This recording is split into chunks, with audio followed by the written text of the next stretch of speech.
India ஒரு மிகப்பெரிய நாடு. உலக அளவில் 2வது இடத்துல இருக்கக்கூடிய பெரும் மக்கள் தொகை உள்ள ஒரு பெரிய நாடு. இப்போ நம்ம நாட்டில் இருக்கக்கூடிய வாக்காளர்கள் பட்டியலை நம்ம எப்போவுமே அடிக்கடி சரி பார்த்துக்கிட்டே இருக்கோம். ஆனால் இந்த வாக்காளர் பட்டியலில் சிறப்பு தீவிர சீர்திருத்தம் அப்படிங்கிறது இதுக்கு முன்னாடி 2004 பண்ணியிருக்காங்க. அதுக்கு முன்னாடி 1995 பண்ணியிருக்காங்க. அதுக்கப்புறம் 2002 ஸ்டார்ட் பண்ணி 2003 2004 தொடர்ந்து பண்ணியிருக்காங்க. இப்போ 1995 இருந்து 7 வருடங்களுக்கு அப்புறம் உடனே பண்ணப்பட்டது 2004 அப்புறம் 2025 தான் பண்றோம். ஏகப்பட்ட கிட்டத்தட்ட 20-21 ஆண்டுகளா பண்ணாம விட்ட அந்த ஒரு விஷயத்தை இப்ப செய்யும் போது வாக்காளர்களாய நமக்கு தான் ரொம்ப சந்தோஷமான விஷயம். இந்த வாக்காளர் பட்டியல் தீவிர சிறப்பு சீர்திருத்தம் இப்போதைக்கு தேவையானு கேட்டீங்கன்னா இந்த 20 வருஷ இடைவெளியே கண்டிப்பா சொல்லிடும், கண்டிப்பா தேவைதான். அப்படி இருக்கக்கூடிய டைம்ல ஆனா சில மாநிலங்கள் ரீதியா பார்த்தோம்னா அங்க இருக்கக்கூடிய கட்சிகளும் அவங்க இல்லை இப்போதைக்கு தேவையில்லை அப்படின்னு சொல்றதோ, இல்லைன்னா நீங்க சரி பார்க்கக்கூடிய நேரத்துல சரியா சரி பார்க்கணும் அப்படிங்கிறதோ, அடிப்படையில் அளிக்கப்பட்ட அந்த வாக்குரிமை யாருக்காவது நஷ்டப்பட்டு போகும் அப்படிங்கிற விஷயத்தையும் நமக்காக வேண்டி போராடக்கூடிய கட்சிகள் கண்டிப்பா போராடத்தான் செய்வாங்க. அதே நேரத்துல சரி பார்க்கணுங்கிறது இந்திய ராஜ்யத்துக்கு ஒரு தேவையான ஒரு விஷயமா தான் இருக்குது. யாரோட முதல் கட்ட டிராஃப்ட் காப்பி இன்னைக்கு காலையில் விட்டுருக்காங்க. அதை பார்க்கும்போது எந்த அளவுக்கான மாற்றங்கள் இருக்குதுன்னு நம்ம கூர்ந்து கவனிச்சோம்னா ரொம்பவே ஆச்சரியமா இருக்கு. காரணம், தமிழ்நாடு தான் ஹையஸ்டா இருக்குது. இப்ப இன்னைக்கு வந்த அறிக்கையை பொறுத்த வரைக்கும் தமிழ்நாட்டில் கிட்டத்தட்ட 97 லட்சம் பேரை நீக்கணும் அப்படிங்கிற பரிந்துரையை தேர்தல் ஆணையம் சொல்லியிருக்கு.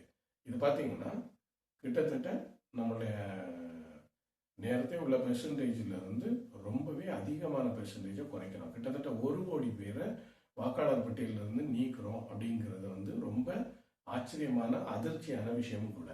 இந்த மாற்றம் வரக்கூடிய தேர்தலில் எந்த அளவுக்கு பாதிப்பு உண்டாக்குமா? கண்டிப்பா உண்டாக்கும் இல்லையா? 1 கோடி வாக்காளர்கள் இல்லை அப்படின்றப்போ வாக்கு வங்கின்னு சொல்லக்கூடிய ஒவ்வொரு கட்சிகளுக்கும் ஒவ்வொரு குறிப்பிட்ட வாக்கு வங்கி இருக்கு.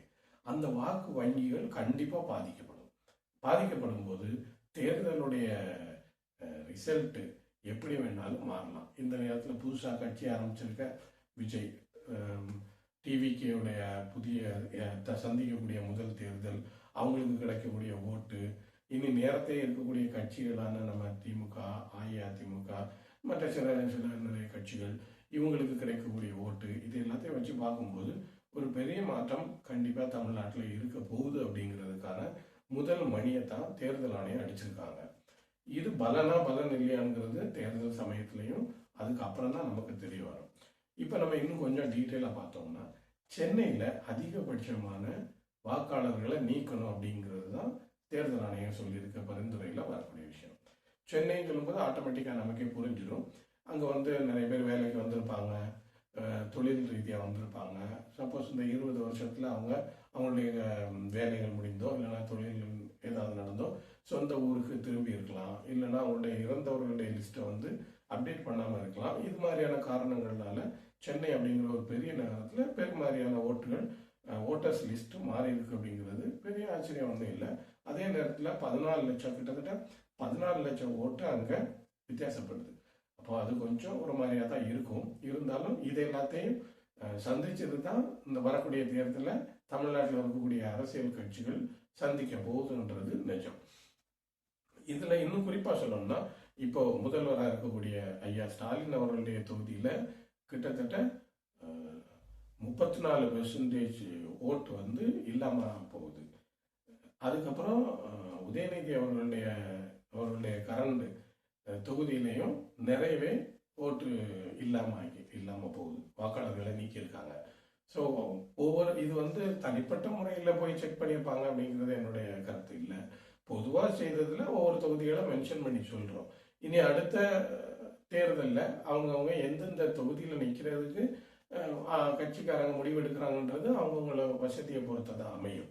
அதனால பெரிய மாற்றங்கள் ஒன்றும் வரப்போறதில்லை. அதாவது இந்த எஸ்ஐஆர்னால கட்சிகளுடைய முடிவுலையோ அவங்களுடைய தலைவர்களுடைய தேர்தலையோ எந்த பெரிய மாற்றமும் இருக்க போறதில்லை. அவங்க சாதாரணமாக அவங்களுடைய செயல்பாடுகளும் மக்களுக்கு செய்த நல்ல விஷயங்களையும் சொல்லி காட்டி தான் அவங்க இந்த எலெக்ஷனை சந்திப்பாங்க. சிறப்பாகவே அமையும். அவங்க ஒவ்வொருத்தருக்கும் ஒவ்வொரு தேர்தல், அதில் நம்ம எதுவும் கருத்து சொல்றதுக்கான விஷயங்கள் இல்லை. ஆனால் ஒரு சிறிய விஷயம் நோட் பண்ணணும். டிவிக்கு விஜய் புதுசாக வரும்போது இந்த சரிப்படுத்தப்பட்ட வாக்காளர் பட்டியலில் இருந்து அவருக்கு கிடைக்க போகிற ஓட்டுகளை லிஸ்ட்டை நம்ம பார்த்தோம்னா நமக்கு கொஞ்சம் அவருக்கு சந்தோஷமா இருக்குன்றதை நம்மளால புரிஞ்சிக்க முடியுது. இது தமிழ்நாட்டில் மட்டும் இல்லை, குஜராத்லையும் கிட்டத்தட்ட 73 லட்சம் வாக்காளர்களை நீக்க போறாங்க. கேரளாவில் 25 லட்சம் வாக்காளர்கள் நீக்க போறாங்க. ஸோ ஒவ்வொரு மாநிலங்கள்லையும் இந்த மாற்றங்கள் வந்திருக்கு. 20 வருஷ காலகட்டத்துக்கு பிறகு செய்யறதுனால அது நல்ல ஒரு விஷயம்தான். இறந்தவங்களோட லிஸ்ட் எடுக்கிறதோ, இல்லை வேலைக்கு மாறி போனவங்க, இல்லைன்னா 2 இடங்கள்ல வாக்காளர் பட்டியலில் இடம் பெற்றிருக்கக்கூடிய வாக்காளர்கள், இவங்க எல்லாரோடையும் பேரை மாற்றி விடுறது ரொம்ப நல்ல ஒரு விஷயம்தான் அப்படிங்கிறதா என்னுடைய கருத்து. எனவே இந்த முதல் கட்ட அறிக்கை ஆச்சரியத்தை தந்தாலும் இதுவே இறுதியான கட்டத்தில் எல்லாத்தையும் செக் பண்ணி இந்த எலெக்ஷனுக்கு முன்னாடி அப்டேட் பண்ணக்கூடிய புதிய வாக்காளர் பட்டியல் புதிய தேர்தல்களில் ஒரு பெரிய இடம் வைக்கும் அப்படிங்கிறது தான் என்னுடைய கருத்து. சரி, இனி வாக்காளர்களான நாம் என்ன செய்ய போறோம்? இந்த வாக்காளர் பட்டியல் சரி பார்க்கறதுன்றது நமக்கு தான் ஒரு பெரும் பெரும் பலமான விஷயம். ஏன் அப்படின்னா, இப்போ நாம சரியான வழியில பயணப்படுறோம். இருக்கிற 10 பேரும் 10 பேர் சேர்ந்து ஒரு ஆளை நம்மளை முடிவு பண்ண போறோம், நம்மளை யார் ஆட்சி செய்யணும் அப்படிங்கிறது. அது நல்ல ஒரு விஷயம். இப்ப நமக்கே தெரியாம இன்னொரு 5 பேர் இருக்காங்க, மொத்தம் 15 பேரா இருக்கும் நாம நம்புறதுக்கும், இல்ல 5 பேர்லாம் கிடையாது, மொத்தமே 10 பேர் தான், இந்த 10 பேர்ல சேர்ந்து யாராவது ஒரு ஆளை நம்ம தீர்மானம் பண்ணணும் அப்படிங்கிற விஷயத்துக்கும் ரொம்பவே வித்தியாசம் இருக்கு. அதனால வாக்காளர்களைய நாம் நம்முடைய கையில தரக்கூடிய இந்த பலத்தை, இந்த ஆயுதத்தை கரெக்டா பயன்படுத்தி நமக்கு தேவையான ஆட்சியாளர்களை, கட்சிக்காரர்களை தேர்வு செய்யணுங்கிறது தான் என்னுடைய அபிப்பிராயம். அதே சமயம் ஒரு விஷயத்த மறந்துடாதீங்க, நம்ம ஒவ்வொரு தேர்தல் நாளும் தொலைக்காட்சியில பார்த்துக்கிட்டு இருக்கும்போது ஈவினிங் ஒரு 5 மணிக்கு அவங்க சொல்லக்கூடிய 60% வாக்குப்பதிவு, 64% வாக்குப்பதிவுன்ற விஷயத்தை மாற்றி அட்லீஸ்ட் ஒரு 80% வாக்குப்பதிவாவது நமக்கு நம்முடைய கடமையை செய்து அதை கொண்டு வரணும் அப்படிங்கிறது தான் என்னுடைய வேண்டுகோள். அதை செய்துட்டோம்னாலே நம்முடைய கடமையை நம்ம சரியா ஆற்றுவோம்.